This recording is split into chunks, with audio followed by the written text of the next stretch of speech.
Саламатсызбы? Эгерде биздин каналда биринчи болуп жатсаңыз, подписаться кнопкасын басып, кошулуп коюңуз. Ассаламу алейкум, урматтуу кыргызстандыктар. Менин атым Мээрбек. Мен мурда күнү өзүмдүн баракчамда аякы күндөрү парламентте катуу талкууланып жаткан шайлоо мыйзамына тиешелүү сунушталган өзгөрүүлөр боюнча өзүмдүн видео кайрылуумду чыгардым. Сунушталган өзгөрүүлөрдүн ичинде эң эле негизгилери бул биринчиси избирательный порогту 9%дан жок дегенде 5%га чейин төмөндөтүү. Экинчиси шайлоо күнү биз бир гана партияга эмес, бирок ошол партиянын ичиндеги биз жактырган кандидатка түздөн түз добуш берүү. Үчүнчүсү шайлоо катышыш үчүн партиялардан талап кылынган избирательный залогту 5 миллион сомдон жок дегенде 1 миллион сомго чейин төмөндөтүү же болбосо такыр эле жок кылуу. Ушул маселелер боюнча тереңирээк, толугураак маалымат алам десеңиздер, менин баракчама кирип, мурда күнү мен чыгарган видеону көрсөңүздөр болот. Тилекке каршы аякы жумаларда массалык маалымат каражаттар ушунчалык маанилүү маселе боюнча толук маалыматты коомго, элге жеткире алган жок. Бул өзгөрүүлөр ишке ашпаса, ушул 9%дык избирательный залог порог калса, 5 миллион сомдук залог калса, жана башка өзгөрүүлөр болбосо, күзүндө парламентке чыныгы патриоттор, карапайым элди ойлогон лидерлер келет деп биз үмүттөнсөк болот. Албетте, партияларда дайыма жакшы депутаттар болот. Бирок биз бүгүнкү күнү көргөндөй, 10 жакшы депутат чыркырап турганы менен ал өтө эле аздык кылат. Ошондуктан биз маалыматты көбүрөөк таратып, элге жеткирип, коомго жеткирип, биз парламентке өзүбүздүн биргелешкен жарандык позициябызды көрсөтүшүбүз керекпиз. Эл 9%га каршы, 7%га да эл каршы. 5 миллион сомдук залогко эл каршы.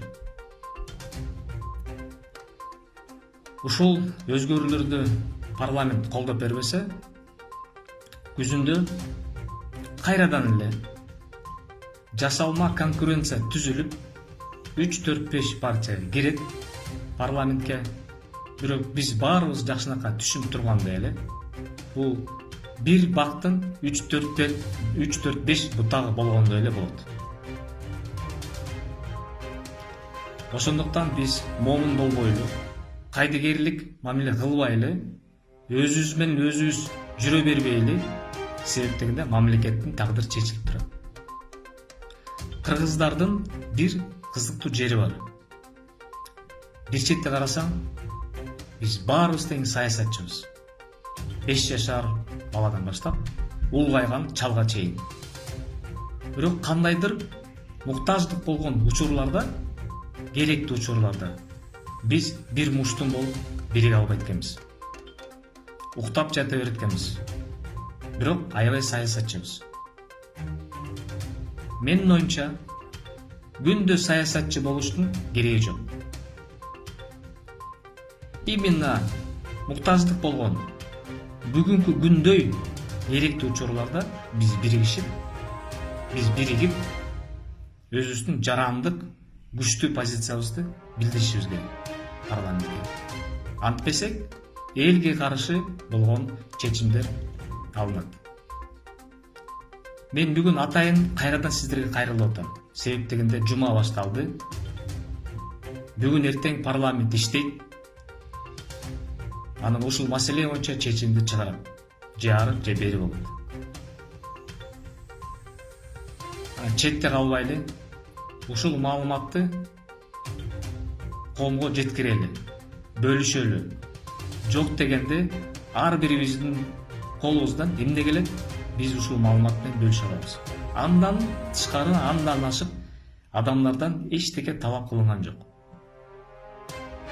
Маалыматты угуңуздар, колдосоңуздар, жөн эле бөлүшүп коюңуздар. Ошол эле жетиштүү.